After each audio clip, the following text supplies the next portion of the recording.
maybe have done ourselves a disservice of adapting to how outrageous and shocking the news is every day. That we've lost our capacity to be shocked by it. You know, the incredible superpower of human beings is that they can make things normal. Their adaptability, right? So what's the species that can live in the Amazon and the Arctic? Right. Right? And the reason is we're very good at just being like, well, it's cold all the time. Like we're gonna build an igloo and we're gonna hunt some whales and we're gonna get through.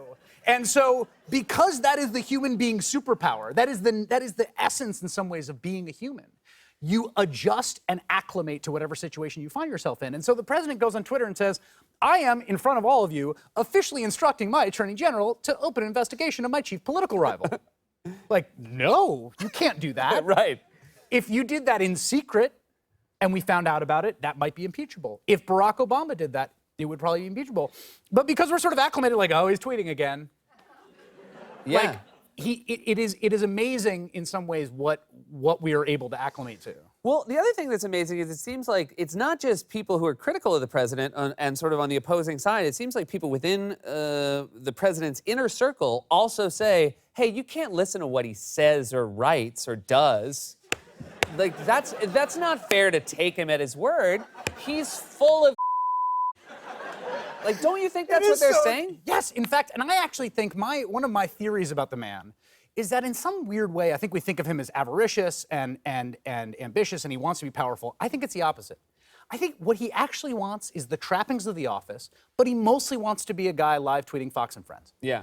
I don't think he actually, in a weird way, I don't think he wants responsibility. Like, he wants to be the guy at the bar that everyone has to listen to. Yeah. And I think he likes living in the Oval Office. But when it's like, hey, sir, we've got a tough decision to make here about what we're doing in North Korea, it's like, I'd rather live tweet Fox and Friends. You know what I mean?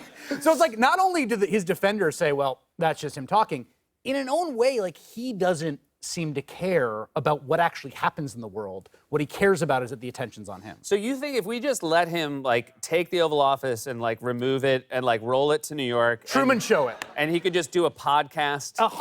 Yeah. If you gave Donald Trump a podcast, he would be so happy. Yeah. And the world would be such a better place. I would love it. I would listen to a Donald Trump podcast. Give him a podcast. All right. Well, I guess we just pitch it to him and see what happens. Sir, we need about 30 minutes of your time. Yeah, we need about 30 minutes. Right in and out. Thanks so much for being here. It's always a pleasure. Have a great show tonight. Thanks a lot, man. Thank you. Chris Hayes, everybody.